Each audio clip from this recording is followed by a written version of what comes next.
Hi and welcome back. On this video I want to do a wrap up on my mechanical ventilation heat recovery installation. Had lots of feedback and questions from people that have looked at the installation and operation of the system that I installed. On this one we're going to be going through the commissioning of the system and doing that with Terry Tullett from Southern Heat Recovery. So I worked with Terry initially to do the design work. Bought the materials directly from Lindau prior installation, but Terry's come over to commission the system and set it all up for us and give us the certificate for building control.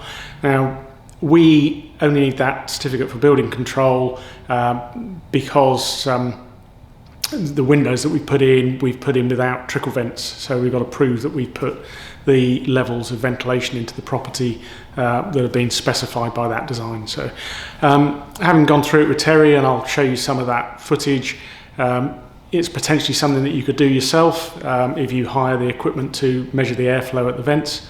It wasn't that much to have it set up, and I'm happy that we did that with Terry.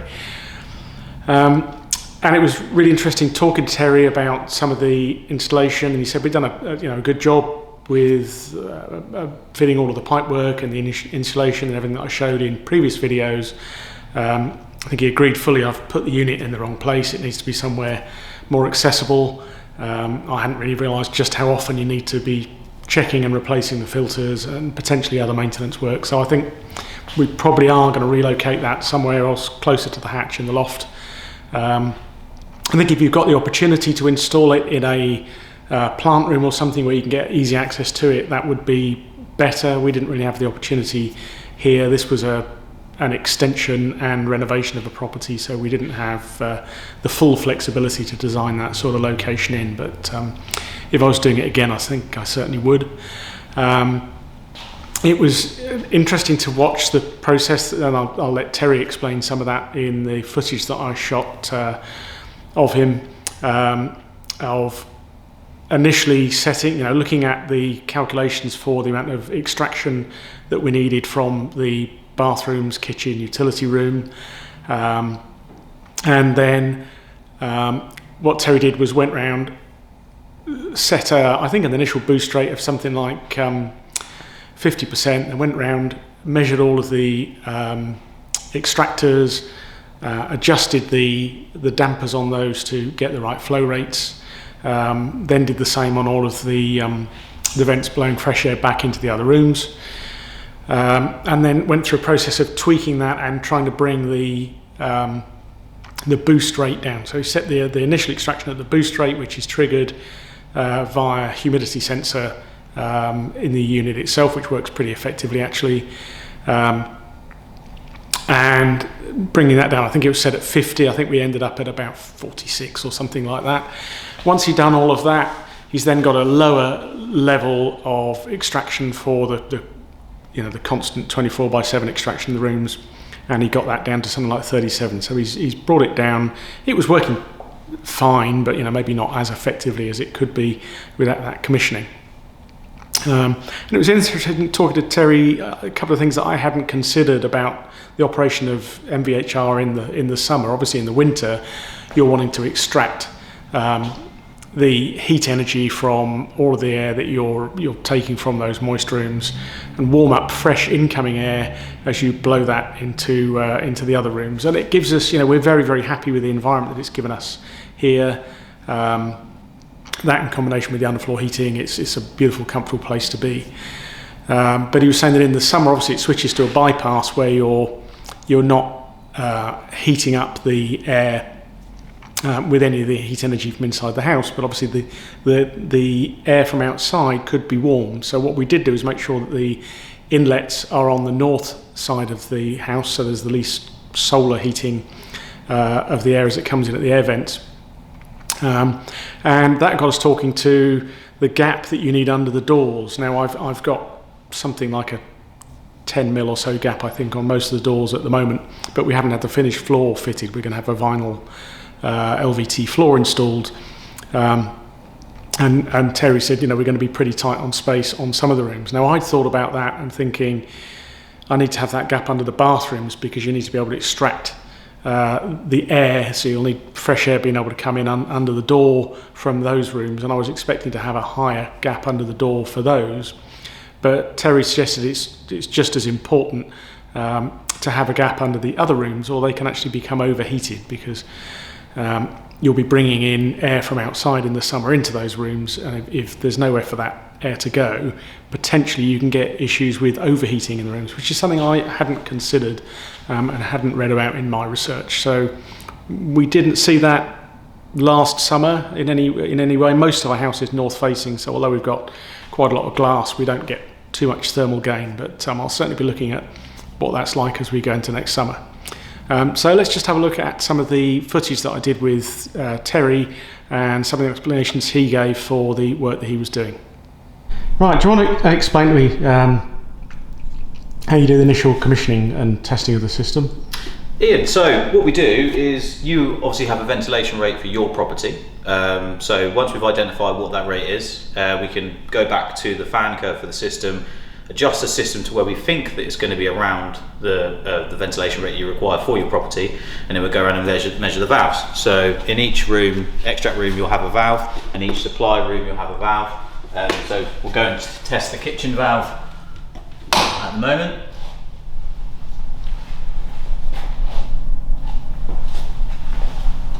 Which is hovering around 15 to 16 litres a second. And our total ventilation rate for this system, or the extract, will need to be 58 litres a second. So we now know to go around to the other valves in the extract areas to add them all together. And if it totals to 58, then we can start adjusting and balancing. If it doesn't, we then know to whether turn the system up or bring it down. So we're just testing the flow rate in the bathroom. We need 10.9. It's a little bit high, I believe, in this area. 11.3, so we can adjust the valve, but is a huge amount of importance to commissioning and balancing the system properly for several reasons. Ultimately, we go around and see a lot of systems which haven't been commissioned accurately, and it typically leads to uncomfortable living, overheating, over-ventilating, under-ventilating, which therefore causes us to be really uncomfortable and stops the system from running at its full efficiency. And just a question on that, do you think this is something people can do DIY, renting the commissioning itself? They could definitely do it.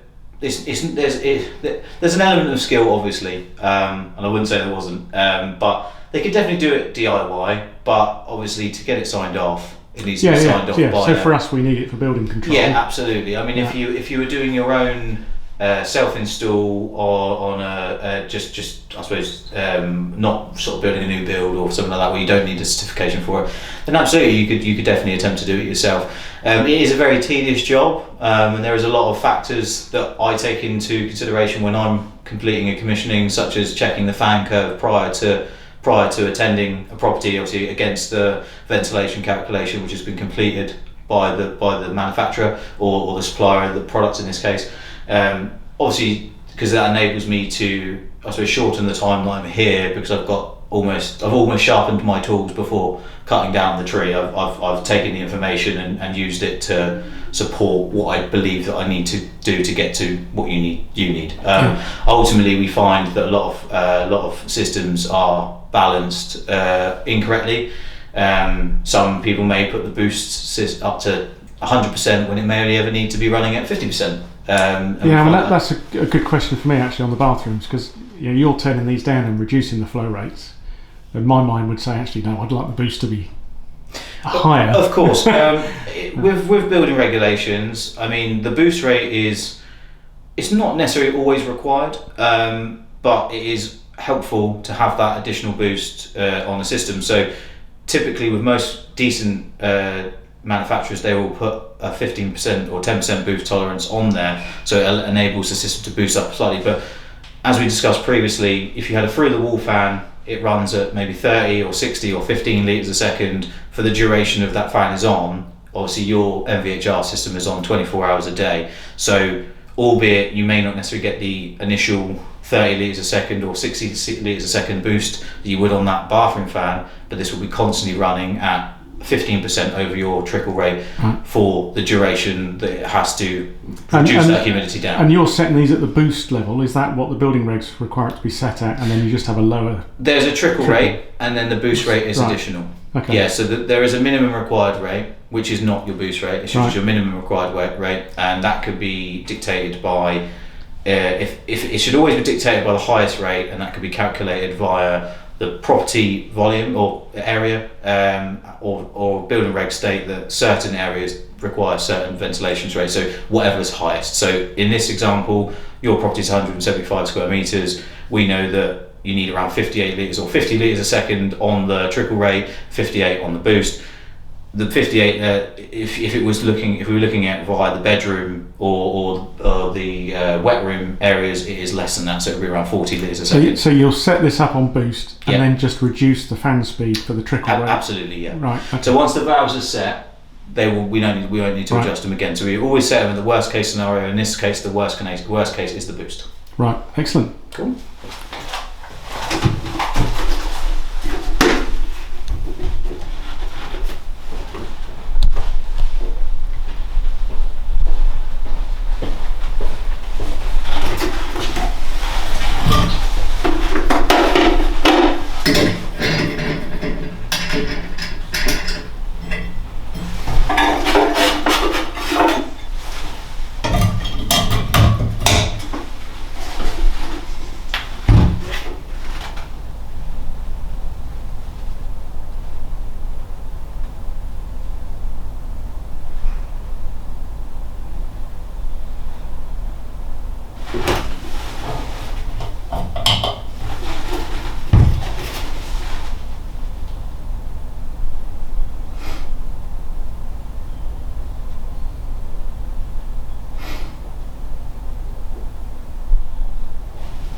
There we are.